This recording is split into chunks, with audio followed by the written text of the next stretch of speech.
Alrighty guys, welcome back to Star Wars Review. Today I am reviewing The High Republic, The Edge of Balance, Volume 2, which was written by Shimiya Shinya and Daniel Jose Older, with art by Mizuki Sakakibara, and it was released on February 22nd, 2022 in digital form, but on May 24th, 2022 in a physical paperback form, which I just didn't really care for it. The first volume I thought was alright.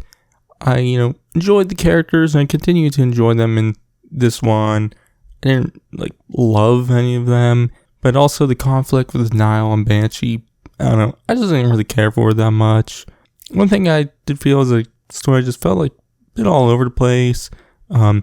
There's some moments in this story which happen in other stories also to kind of give timeline placement for this story, but it's also kind of just confusing. There's some moments what happened in another story, what we see in this story, what should take place a little bit beforehand with some of the other events.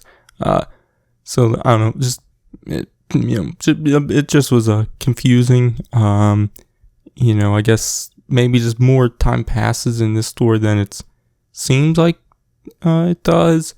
So that's my best guess. I have no clue, but in the story we see Lily, Tora-Asi, and the other Jedi of Banshee kind of prepare themselves for a Nile attack, which while doing so, we see the Jedi Sav Mulligan, who first appeared in the High Republic Adventures series, but she appears on Banshee and kind of helps them prepare, which Lily's kind of so dead set on preparing these bunkers and whatnot for the villagers.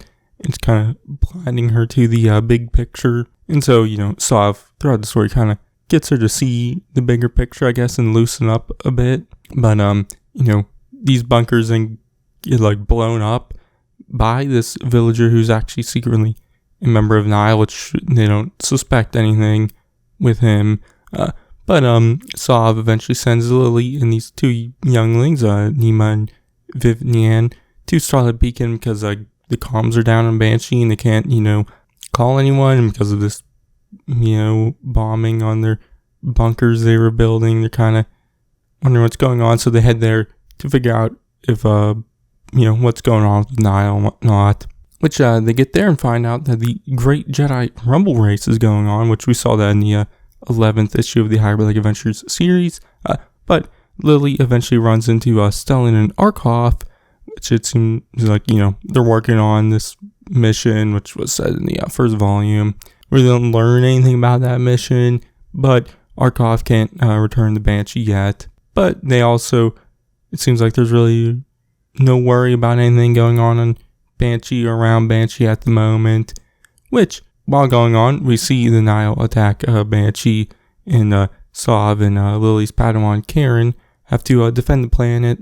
Which eventually Lily and the younglings leave Starlight Beacon, and while heading back to Banshee, Stellan calls them up and tells them that there was a Nile attack on the planet Hontalos, which is right near Banshee. So Lily races back to Banshee, which she finds under attack, which get down to the planet and meet up with Sav and Kieran. But Lily realizes she's lost the younglings, so Sav and Kieran instead go find them, while Lily goes back to the temple, which, in doing so, Kieran and Sav kind of find some Nile, and Kieran goes to attack them, but then gets tricked by that villager, who was a Nile spy, and, because of, the Nile are making, they're holding that villager hostage, so Kieran kind of, lets his guard down and to save the villager, but then that villager ends up killing Kieran,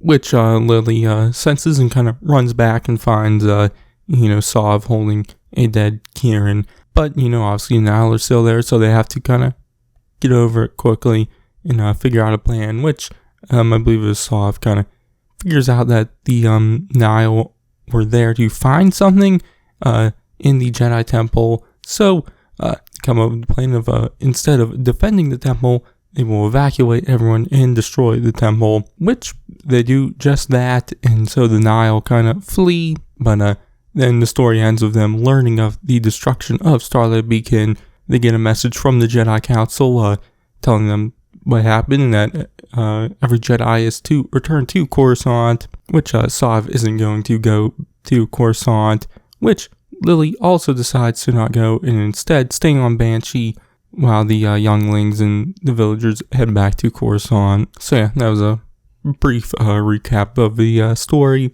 But like I said, I just wasn't that into it. I was confused by timeline events. Mainly we see that them head back to us, or them, Lily, head to Starlight Beacon, and there's the Great Jedi Rumble Race going on, which happens in the 11th issue of the Hyperbolic Adventure series. And then she goes back to Banshee, and then shortly thereafter finds out about the destruction of Starlight Beacon, and I felt like it kind of happened too quick. I'm just guessing that maybe Lily, in between, the Great Jedi Rumble Race, talking to Stellan and Arkoff, and then leaving, there's a couple days of time there. So, but, it just wasn't, it was kind of confusing reading, and obviously it's not really that big of a deal. But I still also found the pacing to be a little bit off, which I felt that in the first volume also. I felt it was maybe a little too fast-paced. But, I also just didn't really care about, everything going on Banshee, getting attacked and whatnot. Also, the death of Lily's Padawan Kieran. I just didn't really feel the impact of it. Like I said, I enjoyed the characters, but, I just didn't really I don't love these characters. And I really felt like Lily is the only one who's really gotten any development. Obviously, she is the main character.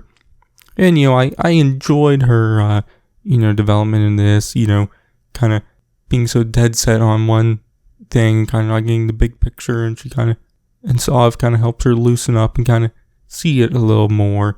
So, I did like that. That's probably my favorite thing from the manga, but really, the story just was kind of I don't know. I just wasn't into it. The art also I found was solid. I like that, but yeah. But all in all, this story it just wasn't for me. I just didn't really care for it that much. So yeah. But my grade, I guess I'll give it a C. So yeah. But anyways, that's gonna be it for this one. My next Hyperplay review should be the Hyperplay Adventures issue 13, the final issue of the Phase 1 series. So you can check that out then. But in the meantime, you can check out all my other Hyperplay stuff and everything else I do by Vince Arzu, and I will catch you guys in the next one.